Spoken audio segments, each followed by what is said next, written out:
Hi everyone, it's Kathy. Thank you so much for joining me. Today I'll be sharing how I created this card by using two different types of masking techniques.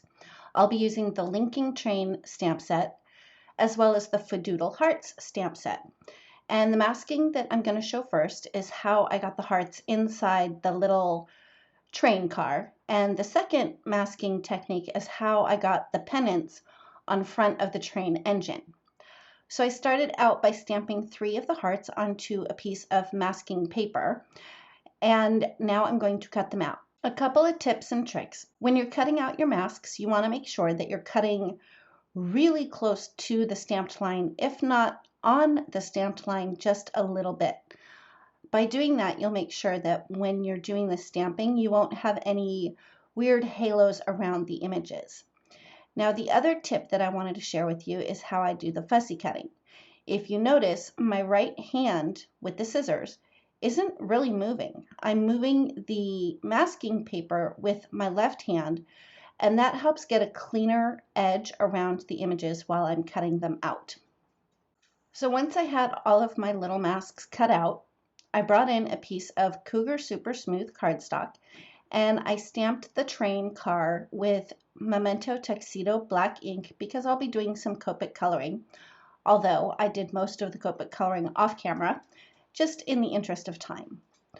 The other thing I did off camera was I stamped the same little train car onto a sticky note, and I made sure to stamp it on the area where the sticky is, and then I cut it out as well. And I didn't have to cut the whole train out because I only needed to mask off the very top part of it, so when I stamp the hearts, they'll look like they're inside the train car.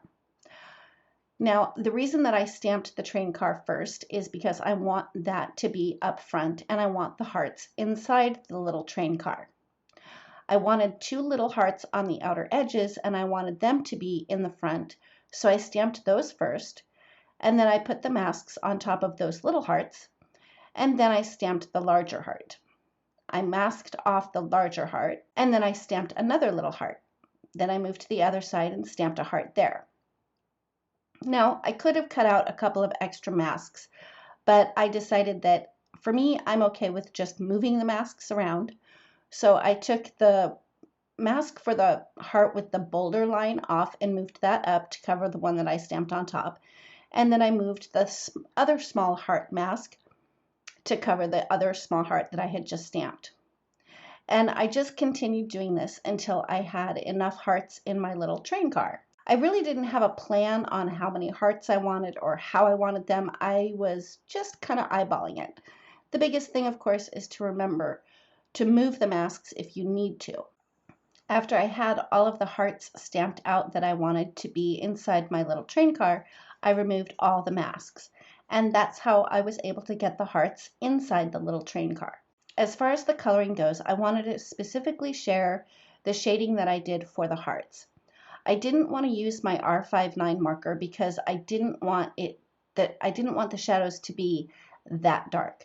So I decided to do underpainting instead, and I brought in my B21 marker and I added that in the areas where the shadows would be. So any heart that is behind another heart would have a shadow cast on it from the heart that is in front of it. So that's where I added that B21 marker. I did 2 different colors of reds for the hearts, just so there would be some variation. For the orangey red hearts, I used R17, R14, and R22. I'll have all of the Copic colors as well as everything else that I used listed down below in the description box for you. Now, the tip with the underpainting with the blue marker is when you come in to go over that blue marker with your darkest color, you want to make sure that you cover the blue marker entirely and also go past the blue. Then when you come in with your midtone, you want to blend over the blue and the darkest color a second time. That just helps get the markers to blend really well and give that, for lack of a better word, muddy look to get those darker shadows without them being too dark by using the R59 marker. So the next thing that I wanted to share is how I was able to get the pennants on front of the train engine. I put a piece of cardstock in my MISTI, and I put the train down on the cardstock just so I would have an idea of placement. Then I took the little stamp for the pennants and placed that on top of the train engine stamp. When I lifted the MISTI door, all I had to do was take off the train engine, and I knew that because the pennant stuck to the MISTI door, that it was going to stamp exactly where I needed it to be stamped. After I had stamped it, I covered the pennants with the mask, and again I used a sticky note for that mask, and I wasn't too picky about cutting all the way up to the little string of the pennants, because I knew that by the time I was done coloring everything, you wouldn't even really be able to tell that I didn't cut them all the way up to the very top of the string.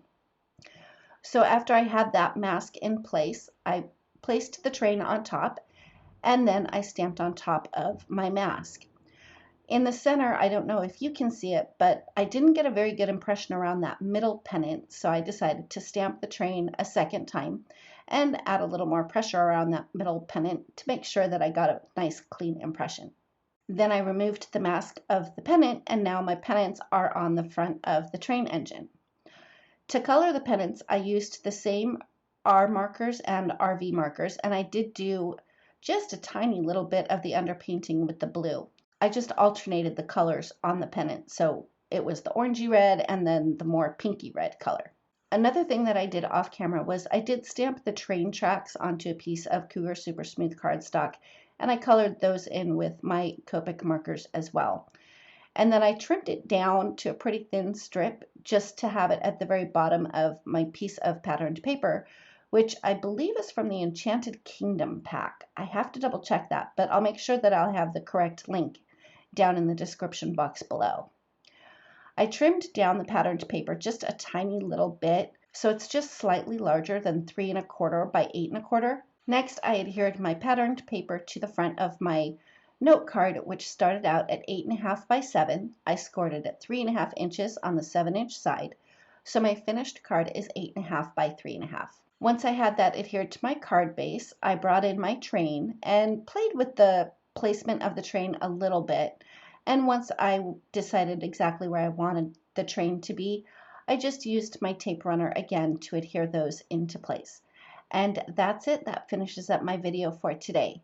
Thank you so much for joining me. If you like this video, give it a thumbs up. If you've not yet subscribed, we'd love it if you would. And don't forget to ring the bell so you're notified every time a new video is posted. Thanks again, and we'll see you next time.